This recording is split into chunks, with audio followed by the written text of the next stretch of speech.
Hey Anthony, it's Ryan Grant, former Green Bay Packer running back. Just wanted to touch base, say hello. I heard you're doing some really big things, and I'm looking forward to getting a chance to, check out your new fictional novel called Transgender Hoops. It's about 9 boys deciding to play basketball as girls in a girls' league, and I think that that's an interesting conversation, interesting topic, absolutely, especially with the landscape and space we're in now with children actually doing this and transitioning and making that jump and switching sides. So I think it's will probably bring about some light to the topic, inform some people on what's going on, how it's affecting both sides. At the same time, we all have our opinions, but to be informed is the most important thing, man. I'm looking forward to checking it out. Have a good day, man. Yeah, so I've seen that it's sold out multiple times on Amazon. That's great, man. Congratulations. Maybe on Netflix soon. Who knows? But you know, shoot, I'm looking forward to it. But have a good day, man. Stay safe. Stay home. Right now, we're still in this lockdown, and stay strong, brother. And he did plenty. He set a Green Bay playoff record back in '07 with 201 rushing yards and 3 touchdowns, leading the Packers to a snowy victory over the Seattle Seahawks.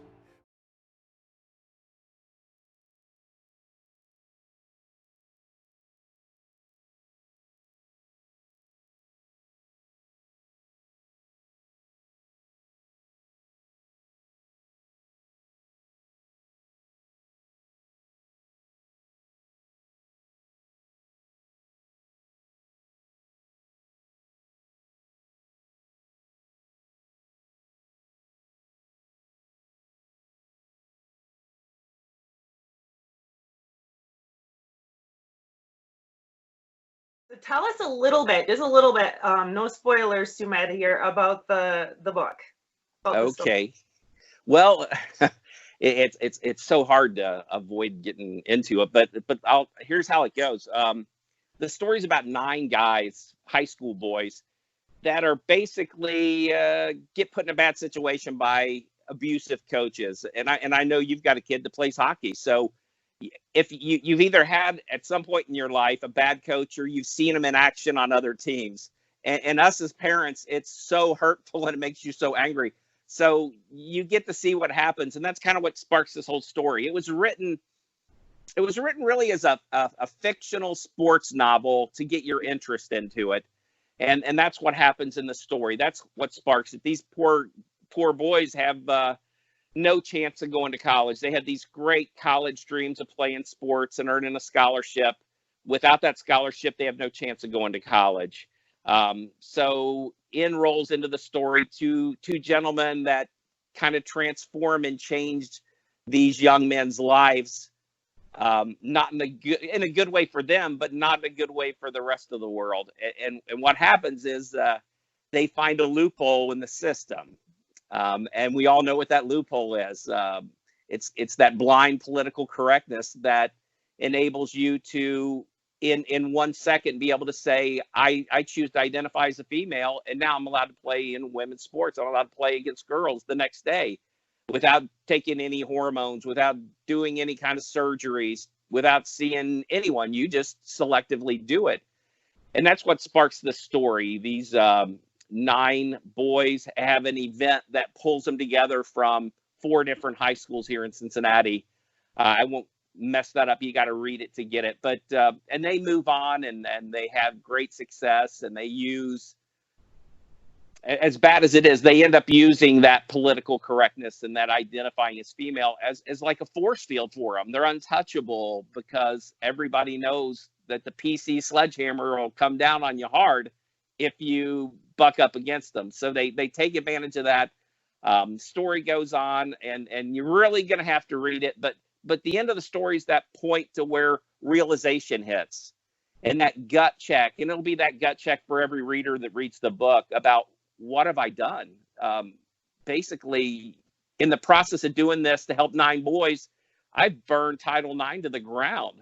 I've destroyed women's sports. It's that's over. So that's kind of, I guess, the little spoiler alert part. That's kind of short version. Reality. Yeah.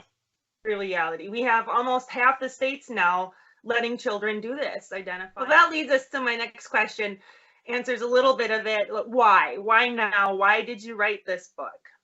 Oh, the good question. I actually started to see the different stories on TV, and the young lady that's right behind you on the wall was one of those that sparked. Yeah, Selena, and that's my littlest name is also Selena with a C instead of an S.